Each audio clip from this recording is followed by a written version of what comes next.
Next City, up, city. next up on the rundown, man. So Sean Hart Izzo had put this in a group chat, man. Uh was on Twitter talking about ranking these top five point guards or ranking them. So you got Jason Kidd, Chris Paul, Dan Williams, Chauncey Billups, Steve Nash. So Steve Nash, You got Steve Nash one. Jason Kidd, You got Nash two. I mean Kidd CP, two. CP3, Darren Williams, Chauncey Billups. I'm gonna read off the stats, but go ahead and go down there because I see your face. Because I wanted to go, I want the freestyle, but I was like, bro, I gotta look at the accolades, bro. So sorry, but I know what it is. It's like you got to refresh me. I do apologize. No, you good, you good. Jason Kidd, Steve Nash, Chauncey Billups, Dan Williams, Chris Paul.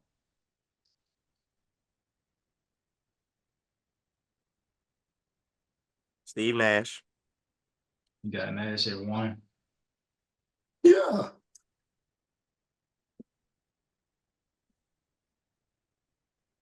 Jason Kidd, Kidd at Yeah. two. Yeah, of course. Yes. Yes. Say it. I know. You gotta say it. Chris Paul, Yes, of course. Chauncey Billups, Darren Williams. Oh man. A man has a ship and a bit. Oh man. Darren Williams Okay. has no longevity. I respect it. I respect it. Only reason why I saw like shocked him, like, bro, don't get me wrong, he had a golden time. That was literally it. Chauncey Billups at least had a redemption run with Melo. At least I, that. That's why I said, like, whoa, I got you, homeboy got bro. and a redemption run. Give him a break. See, because of course we all took different components from different things to make our decision, right? I really feel like those top three, you have to put them in that order, and then maybe you can get confused with the last three. But I mean, with the last two. But for me, I went off of game. I didn't go off of accolades. So I do understand because I feel like Chauncey Billups was a tool that, kind of turned into a point guard. You know what I'm saying? Like he wasn't your typical point guard. He played more like a baller, more like a two to me, just at the point guard position. He could facilitate too. Darren Williams, I'm sorry, he was just for me, he was not only a killer when it came to his offensive game and scoring, he also could assist and he also could create as well in my book. But he had So no whatsoever. That's why I'm like, he could only get past the first round and just crumble. For yet all that talent and to have such a team as the way the Jazz were, and you kept getting stuck at the second round. Granted, if it was against Kobe Bryant or not, it's just like, bro, like what are we doing here? Like you had a technically better team. You had You think the Jazz he had was you better? had Carlos Boozer. They had a squad for at least 4 years straight, and he never got past it. hardest NBA nickname, one of the hardest NBA nicknames ever, AK-47. Like, come Yeah. on, man. Like, Andre Karolinko? I don't know, man. All right, so here's my five of those five. All right. love. J Kidd, Steve Nash at two. You already started off, bro. J Kidd, J Kidd, Steve Nash. I'm gonna say this. I haven't been able to make up my mind yet, but last on the list I have Dan Williams. Mm. I have Dan Williams last. And so three, four, because the championship to a degree is a more of a team-oriented award. I don't want to put too much stock in giving him the edge over Chris Paul, that being Chauncey Billups. But he is a champion. He is a Finals MVP. All of these guys, by the way, are Hall of Famers except Chris Paul and Darren Williams. Obviously, Chris Paul has to retire for him to go in the Hall of Fame, but he's a sure Hall of Famer. Go ahead. You got to finish. My bad. Yeah, Jay Kidd, Steve Nash, Darren Williams last, and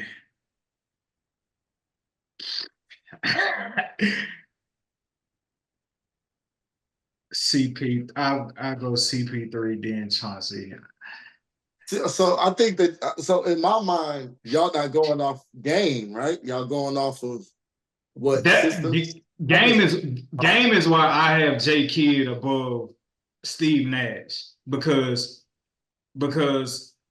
Steve Nash is both sides of the ball. You add up his all defensive teams. What do we have him at? Number 2 all-time assist leader.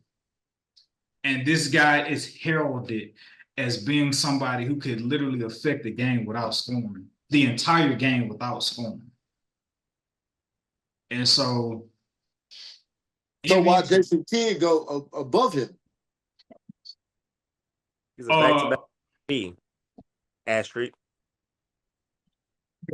What? He's a back-to-back what? MVP. He's a back-to-back MVP asterisk on Nash. Okay.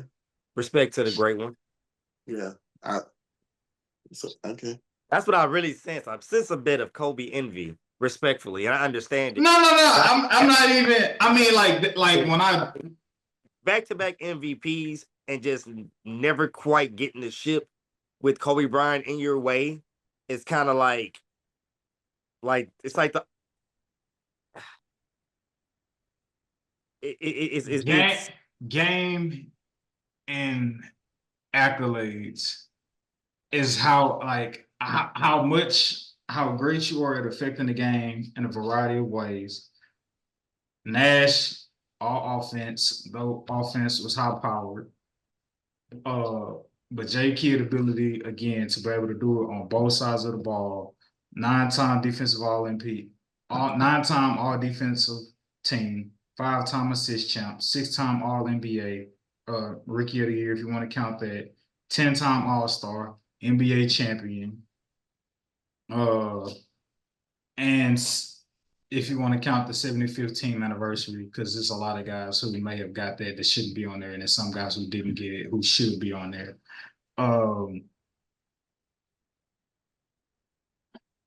Yeah. So are y'all is y'all only argument for Steve Nash is this 2 MVPs as to why he should be at the very top? No, not quite. It's just like the stamp. It's more like the solidification to a certain extent, more of like, granted, championships and awards, they are a part of it, don't get me wrong, but it's just like sometimes you gotta be reasonable with their situations and for how long they're great and for how long, like there's more, it's like a stint of like how great Nash was. Nash was pretty dominant for a while. He got some accolades close to like, I guess say midway through his career. He wasn't just super dominant. It's like, I like his, from Dallas all the way up to Phoenix, he was dominant. And he was technically the leader. He was the guy. Yeah, you had Amari Stoudemire that would go in and out. You know, he had some great seasons. You had Sean Murray had some great seasons, but Steve Nash was the most consistent player throughout the whole entire stint. Now you have Jason Kidd on the other hand, where I feel like he kind of like took a back seat. And like when he finally did get his championship, he played a significant role, but it was like if Jay Kidd was injured, could they still could have figured it out? Possibly. Because it was more of a Dirk situation. Like he made some good plays, but it was just like, yeah, man, I don't think Jason Kidd quite wholly earned that championship. He earned it as a participant, but like as far as being the drive, no. So I kind of like. I mean, also too.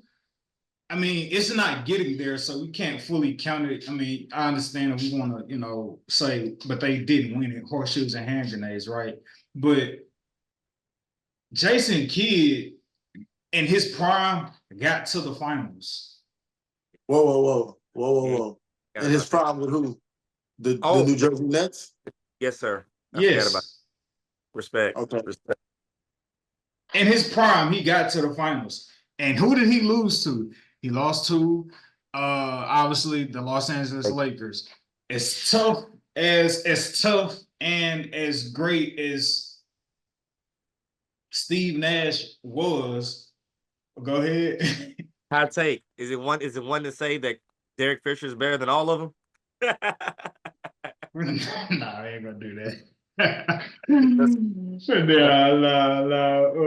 Salute the D fish though. He got the chips. But yeah, Hey, in his prime, he got further than Steve Nash did. But go ahead, that's just on the East Coast with no Kobe Bryant, right? And like Black P said, Steve Nash was dominant with his game from the beginning of his career to the end of his career. When Jason Kidd came in, Jason Kidd's game wasn't just playmaking. He had to modify his game to fit to Dirk. That's why they were interchangeable when it came down to it. Jason Kidd came from New Jersey and went to Dallas. Steve Nash shipped over to Phoenix because Jason Kidd was going to be the playmaker facilitator that didn't need to necessarily score. His facilitating was going to be I guess you can say, consistent and quality scoring versus Steve Nash jacking it up sometimes, and he got Dirk when he want to jack it up sometimes, and it was like that dynamic wasn't working.